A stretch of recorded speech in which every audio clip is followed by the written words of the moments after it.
The Civil War began in May 1861 when 7 states declared themselves no longer a part of the government they helped form in 1788 with the signing of the Constitution, and instead created a separate nation called the Confederate States of America.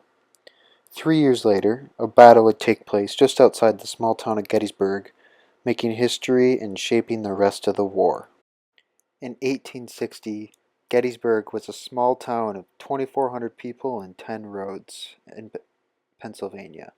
There were 2 schools, churches, banks, and 3 newspapers. It was a small town farm that could only be described as peaceful and tranquil. It was just a typical rural town with no thing of importance.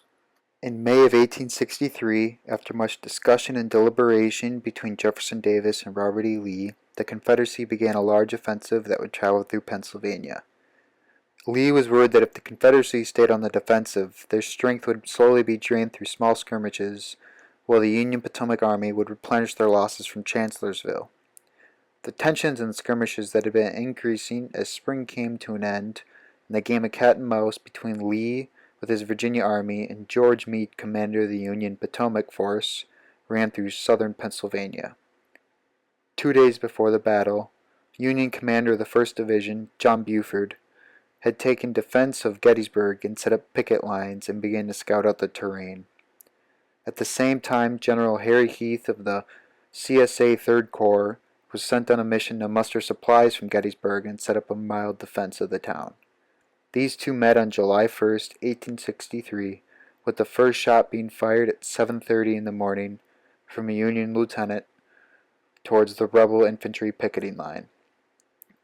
Heath began an advance from the northwest down the Pike Road they took to Gettysburg, while Buford delayed the rebel advance as best as he could to preserve the high ground to the south until infantry reinforcements could arrive.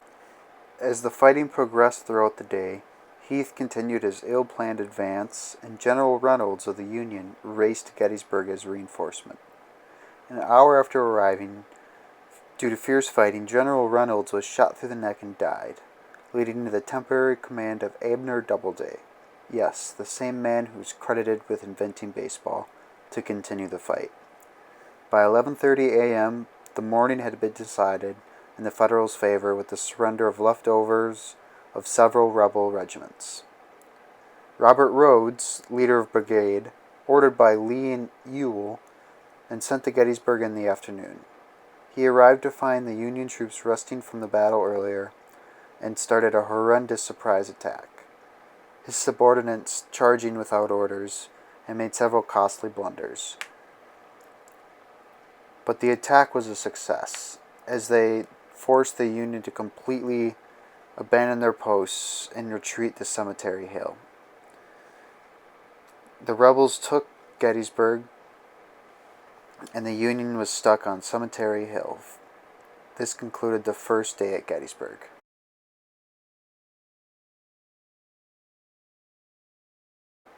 The second day started out with reinforcements arriving late through the night and early in the morning for both sides.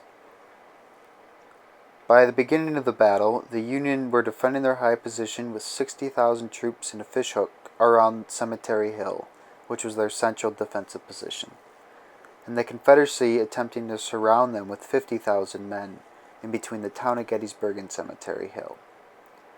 Lee sent his highest-ranking general, General James Longstreet, to flank the Union position to the east and take Big and Little Round Top. At the time of Lee's order, these important positions were unoccupied, and if taken by the Confederacy, would give them a chance to flank and attack Cemetery Hill from the rear, deciding the battle.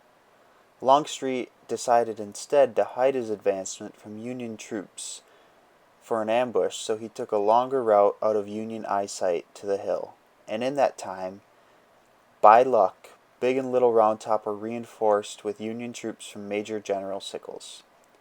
He had moved his troops away from his ordered position, and instead moved them further east and south, so that Longstreet's advance ran into the Union troops well below the hills, and far quicker than expected. This gave Meade time to send reinforcements to defend the two tops, and Longstreet's attack stalled. The attack on the hills was repelled by 3 small regiments.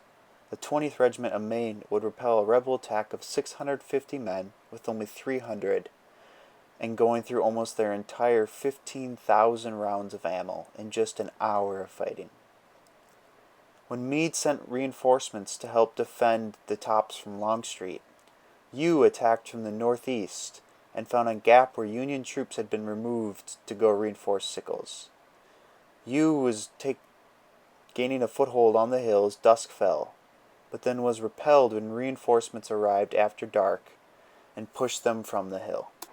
On the third day, Lee, in line with his aggressiveness streak, ordered a massive shelling on the Union position, and when it ended, at 1 p.m. in the afternoon on July 3rd, sent the last resort 15,000 men charge right up the center at the Union position, in what would be known as Pickett's Charge after General George Pickett, the brave man who led the attack. This ill-fated charge was designed in hoping of breaking through the Union defenses and shattering the morale and causing a frantic retreat.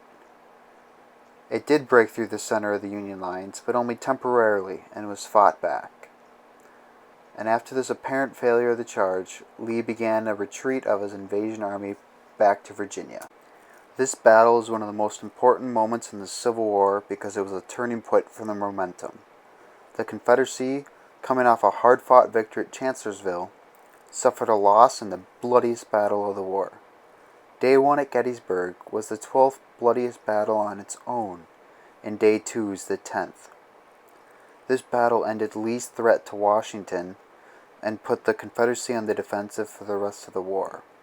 It also gave us one of the most important and powerful speeches in American history with the Gettysburg Address.